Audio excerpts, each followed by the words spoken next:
జై శ్రీరామ్. ప్రేక్షకులకు స్వాగతం. 2026 మార్చి మాసంలో ద్వాదశ రాశి వాళ్ళ ఫలాఫలాలు. ముఖ్యంగా ఈ మార్చి మాసంలో గ్రహ సంచారాన్ని గమనిద్దాం. శని మీన రాశిలో సంచారం, గురువు గారు వక్ర మార్గంలో మిథున రాశిలో సంచారం చేస్తున్నారు. అయితే ఈ మార్చి 11వ తేదీ ఆయన వక్ర త్యాగం చేసి సవ్య మార్గంలో సంచారాన్ని మొదలు పెట్టబోతున్నారు. గురు వక్ర త్యాగం నుంచి కొన్ని రాశుల వాళ్ళకి మళ్ళీ గురుబలం అనేది రాబోతున్నది. ఇక రాహు కుంభంలో సంచారం, కేతు సింహ రాశిలో సంచారం. ఇక సూర్యుడు మార్చి 15వ తేదీ వరకు కుంభంలో సంచారం, తదుపరి మీన రాశిలో సంచారాన్ని ప్రారంభం చేస్తారు. ఇక కుజుడు ఈ మాసమంతా కూడా కుంభరాశిలో సంచారం చేయబోతున్నారు. ఇక శుక్రుడు మార్చి 2వ తేదీ కుంభరాశి నుంచి మీన రాశిలోకి ప్రవేశిస్తున్నారు. ఇక బుధుడు మార్చి 1వ తేదీ నుంచి మార్చి 21వ తేదీ వరకు బుధుడు వక్రించి వక్ర మార్గంలో కుంభరాశిలో సంచారం చేస్తూ మార్చి 21వ తేదీ వక్రత్యాగం చేస్తున్నారు. ఈ గ్రహ సంచారం వలన ద్వాదశ రాశి వాళ్ళకి ప్రేక్షకులకు చిన్న సజెషన్ అండి, చిన్న విజ్ఞప్తి. మనం గోచార ఫలితాలని చెప్పుకుంటున్నాం. గ్రహాల రాశి మార్పుల వలన ఫలానా రాశి వాళ్ళకి ఫలానా ఫలితాలు అనేది చెప్పుకుంటున్నాం. అయితే ఇక్కడ ముఖ్యంగా గోచారంలో మీరు కొన్ని థంబ్నెయిల్స్ ని చూస్తూ ఉంటారు. ఈ రాశుల వాళ్ళకి గజకేసరి యోగం పట్టబోతుంది. ఈ రాశుల వాళ్ళకి మాలవ యోగం పట్టబోతుంది. ఈ రాశుల వాళ్ళకి ముఖ్యంగా రూచక యోగము, పంచమహాపురుష యోగాలు ఇవి పట్టబోతున్నాయి. బుధాదిత్య యోగం పట్టబోతుంది. లేదా ఈ రాశుల వాళ్ళకి ఈ సంవత్సరం అంతా స్పాయిల్ అయిపోతుంది. ఇలాంటివి మనము చూస్తూ ఉంటాం. గోచారంలో రాశి ఫలితాలు అనేవి కేవలం 30% మాత్రమే తీసుకోవాలి. దీన్ని ఎవరు సోది అనుకోవద్దండి. వాస్తవాన్ని గుర్తించడానికి ప్రయత్నం మాత్రమే చేయండి. జాతకరీత్యా ఉన్న గ్రహ స్థానాలని బట్టి అక్కడ గనక గజకేసరి యోగం ఉంటే గజకేసరి యోగము అందరికీ వర్తించదు. శుక్ర మహాదశ అందరికీ మంచి ఫలితాలు ఇవ్వదు. దీన్ని గుర్తించండి, వాస్తవాన్ని గుర్తించండి. సో జాతక రీత్యా గ్రహ దోషాలు గనక ఎక్కువ గనక ఉంటే, అంటే కర్మ అనేది కార్మిక్ అనేది ఎక్కువగా ఉంటే ఏ జ్యోతిష్యం కూడా సహాయం చెయ్యదు. ఎందుకు? అలాంటి గ్రహస్థితులు కర్మ అనేది ఎక్కువగా ఉన్నప్పుడు సరైన పరిహారాలు మనము చేసుకోలేము. సరైన పరిహారాలు చేసుకోవడానికి వదలదు గ్రహస్థితి. టైఫాయిడ్ వచ్చినప్పుడు టైఫాయిడ్ టాబ్లెట్లే వేసుకోవాలి. మలేరియా వచ్చినప్పుడు మలేరియాకు తగ్గట్టుగా ఉన్న ట్రీట్మెంటే తీసుకోవాలి. ఆర్డినరీ డోలో 650 టాబ్లెట్ వేసుకుంటే వర్కౌట్ కాదు. ఎక్స్ట్రా యాంటీబయాటిక్ పడాలి. అలానే మన జాతకరీత్యా ఉన్న గ్రహ స్థానాలని బట్టి, గ్రహ దశలని బట్టి వాటికి సంబంధించిన పరిహారాలని మాత్రమే మనమే స్వతహా పాటిస్తూ వెళ్ళాలి. ప్రతి దానికి హోమాలు, ప్రతి దానికి ఉంగరాలు పెట్టుకుంటే కర్మ తగ్గుతుంది, ఫలితాలు తారుమారైపోతాయి, మనము శ్రీమంతులు అవ్వచ్చు, కోట్లు సంపాదించవచ్చు అని అనుకునే వాళ్ళకి ఇది ఒక సజెషన్ ఇస్తున్నాను.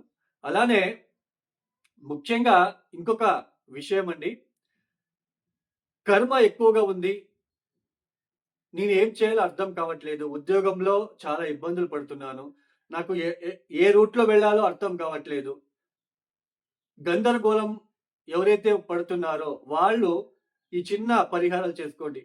ప్రదోష కాలంలో సాయంత్రం పూట ఓం నమ శివాయ ఒక 1000 సార్లు, అంటే ఒక జపమాలకి 108 వస్తుంది. 108 into 10 టైమ్స్ అంటే 1080 టైమ్స్ ఓం నమ శివాయ ఇది చదువుకోండి. కూర్చొని చదువుకోవడానికి ప్రయత్నాలు చేయండి. అలానే ప్రతిరోజు ఉదయాన్నే శివాలయంలో ఉంటున్న నవగ్రహాలకి 27 ఎరుపు రంగుల పూలతో ఒక్కొక్క ప్రదక్షిణ చేస్తూ ఓం నమ సూర్యాయ చంద్రాయ మంగళాయ బుధాయ చ గురు శుక్ర శనిశ్చర రాహువే కేతువే నమః అంటూ ఒక్కొక్క ప్రదక్షిణ చేసిన తర్వాత ఆ ఎరుపు రంగు పువ్వుని అక్కడ పెట్టండి. మీరు నవగ్రహాలని తాకకండి, జస్ట్ అక్కడ పెట్టండి. 27 ప్రదక్షిణాలు ఇట్లా ఒక సంవత్సరం పొడవునా మీకు వీలైనప్పుడల్లా రోజు పొద్దున్నే చేస్తూ అలానే ఓం నమ శివాయ చదువుకుంటూ, అలానే కాలభైరవ గాయత్రి మంత్రం ఓం కాలకాలాయ విద్మహే కాలతీతాయ ధీమహి తన్నో కాలభైరవ ప్రచోదయాత్. ఈ మంత్రాన్ని గనక ఎవరైతే ప్రతిరోజు 108 సార్లు మీరు పాటిస్తూ వెళ్తారో వాళ్ళకి గ్రహ దోషాలు రావు. మీకు గందరగోళ పరిస్థితులు ఉన్నప్పటికీ కూడా అవి తగ్గుముఖమవుతాయి. ఈ మంత్రాలు ప్రతినిత్యం వదలకుండా మానకుండా చేస్తూ వెళ్తే ఖచ్చితంగా మీకు మంచి పాజిటివ్ రూట్ అనేది కనిపిస్తుంది. మీకు ఏ జ్యోతిష్యం అవసరం లేదు. అది కాకుండా నేను అప్పులు చేశాను 25 లక్షలు, అప్పు తీర్చడానికి పరిహారాలు. అలానే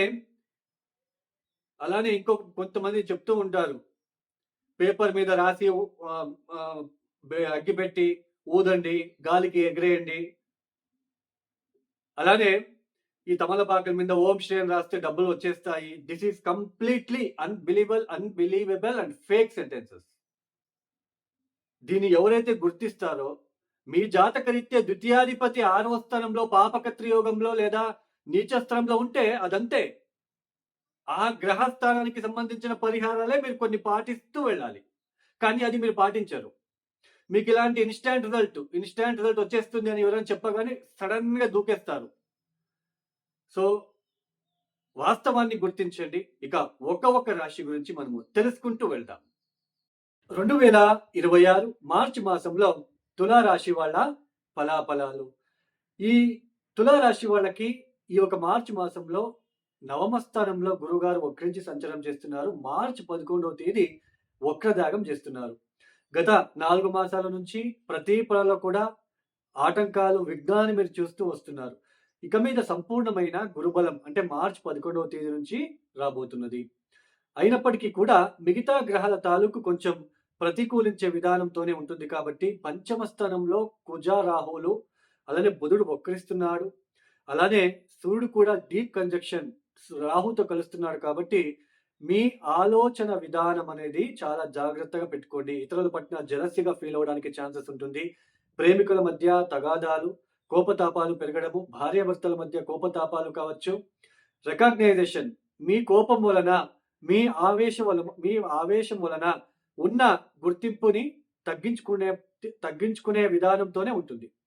అంటే గుర్తింపు తగ్గిపోతుందండి. మీరు షార్ట్ టెంపర్గా మాట్లాడము, అనవసరమైన ఆలోచనలు, నెగిటివ్ థాట్స్, ఆర్థిక విషయాలు, ఇబ్బందులు, ఇలాంటివన్నీ మీరు ఏదో తీసుకొచ్చి భార్య మీద లేదా భర్త మీద వేయడము, లేదా మీ కొలీగ్స్ మీద వేయడము, ఫ్రెండ్స్తో విభేదాలు, వాళ్ళ మీద వేయడము, ఇట్లాంటివి చేస్తే ఉన్న చిన్నపాటి రికగ్నైజేషన్ కూడా తగ్గే ఆస్కారాలు ఉంటాయి. ఈ సమయంలో ఇన్వెస్ట్మెంట్ ఎక్కడ పెట్టొద్దు. షేర్ మార్కెట్లో జోజాడము, బెట్టింగ్లు ఇవన్నీ కూడా మీరు చేశారంటే తీవ్రమైన నష్టాలు వస్తున్నాయి.